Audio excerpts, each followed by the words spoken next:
नमस्कार। आज मैं आपके सामने उपस्थित हूँ। मुझे बड़ी प्रसन्नता हो रही है ये बताते हुए कि आपकी पुस्तक प्रेस में है। कोरोना के कारण उसके छपने में कुछ विलम्ब अवश्य हो रहा है। यदि परिस्थितियाँ सामान्य रहीं तो पुस्तक विवेचन के बाद शीघ्र आपके हाथ में होगी। आप लोग हमारी फेसबुक को देखते हैं, ये बड़ी प्रसन्नता की बात है। हमारी फेसबुक पर कमेंट करते हैं, लाइक देते हैं, ये और भी प्रसन्नता की बात है। लेकिन दुख इस बात का होता है जब लोग कहते हैं कि मैं इलेक्ट्रो होम्योपैथी के विरोध में पोस्टें लिखता हूँ। यदि मुझे विरोध करता मानते हो तो ये भी तो बताओ, जो मैंने पिछले 27 साल गंवाए हैं इलेक्ट्रो होम्योपैथी में, वो क्यों गंवाए। 27 सालों से इलेक्ट्रो होम्योपैथी के उत्थान के लिए मैंने जो कार्य किया है उसको मैं ही जानता हूँ। फेसबुक पर आपके सामने मैं अभी कुछ दिनों से आया हूँ। मैं उस समय से काम कर रहा हूँ जिस समय नेट नहीं था, कोई सुविधा नहीं थी। पेड़ पौधों को ढूंढना, साहित्य को ढूंढना एक बहुत बड़ा चैलेंज था। छोटी छोटी चीज़ों को ढूंढने के लिए पूरे पूरे दिन लाइब्रेरियों में बैठना पड़ता था। और मुझे तकलीफ़ होती है जब लोग मुझे कहते हैं कि मैं इलेक्ट्रो होम्योपैथी के विरोध में लिखता हूँ। मैं जो प्रश्न करता हूँ उसमें भी उत्तर छिपे होते हैं। कुछ लोगों ने तो यहाँ तक कह डाला कि मैं लोगों से पूछ पूछ कर पुस्तक लिखता हूँ। भाई साहब, मैं जानता हूँ कि पूछ कर कभी पुस्तकें लिखी नहीं जाती। जब 100 पेज पढ़ा जाता है तो एक पन्ना पुस्तक का कंप्लीट होता है।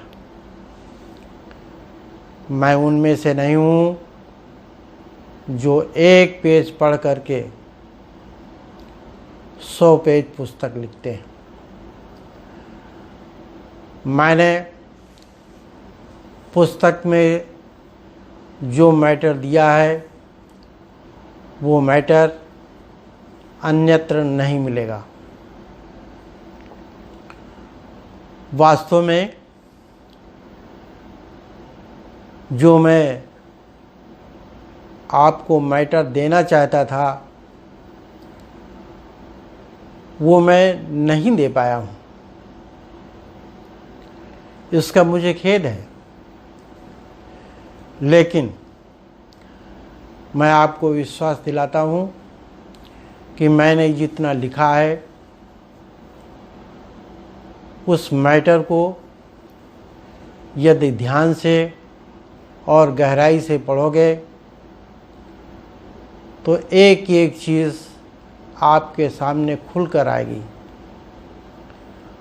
और यदि कोई कमी रह जाती है, चीज़ समझ में नहीं आती, तो आप मुझे फ़ोन करके व्हाट्सएप पे किसी दूसरी चीज़ से जुड़ करके आप मुझे संपर्क कर सकते हैं और उस बात को समझ सकते हैं। मैंने पुस्तक में उन सारे रहस्यों को खोलने का प्रयास किया है जो अभी तक बंद थे।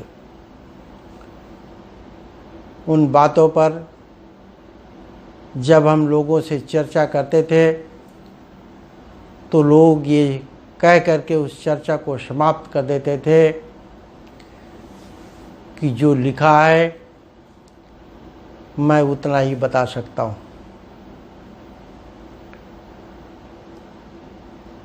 मैंने इलेक्ट्रिसिटी के वो राज जिसमें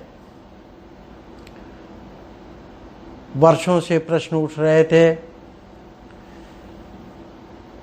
ये आरी को लाल क्यों कहा गया, सफ़ेद बिजली को सफ़ेद क्यों कहा गया, पीली को पीली क्यों कहा गया, क्या इसमें आवेश होते हैं, क्या इलेक्ट्रिसिटी मिलाकर प्रयोग की जा सकती है, क्या इलेक्ट्रिसिटी को लगातार प्रयोग किया जा सकता है, आदि अनेक बातें थीं जिसका खुलासा मैंने इस साहित्य में किया है। इस साहित्य में मैंने आप लोगों से मांग की थी कि इलेक्ट्रिसिटी से संबंधित जो आपके मन में प्रश्न हो वो प्रश्न हमें बताइए। हम आपके नाम के साथ में आपके प्रश्न किताब में छापेंगे। बहुत सारे लोगों ने प्रश्न किया है और हमने उन अच्छे संबंधित प्रश्नों को पुस्तक में छाप दिया है। इससे फ़ायदा ये होगा कि आपका ज्ञानवर्धन होगा। लेकिन कुछ लोग ये सोचते हैं कि पुस्तक में प्रश्न छापने का मतलब है हमें पुस्तक खरीदनी पड़ेगी। अरे पुस्तक तो आपको तब मिलेगी जब आप पैसे जमा करेंगे, अपना नाम पता देंगे, तब पुस्तक मिलेगी। केवल आपका प्रश्न छापने से आपको पुस्तक नहीं मिल पाएगी। हाँ, आपके एक प्रश्न से किसी दूसरे का ज्ञानवर्धन अवश्य हो सकता है। प्रश्नों से ज्ञान बढ़ता है। हमने अपनी फेसबुक पे जो प्रश्न किए हैं वो आपके ज्ञानवर्धन के लिए किया है।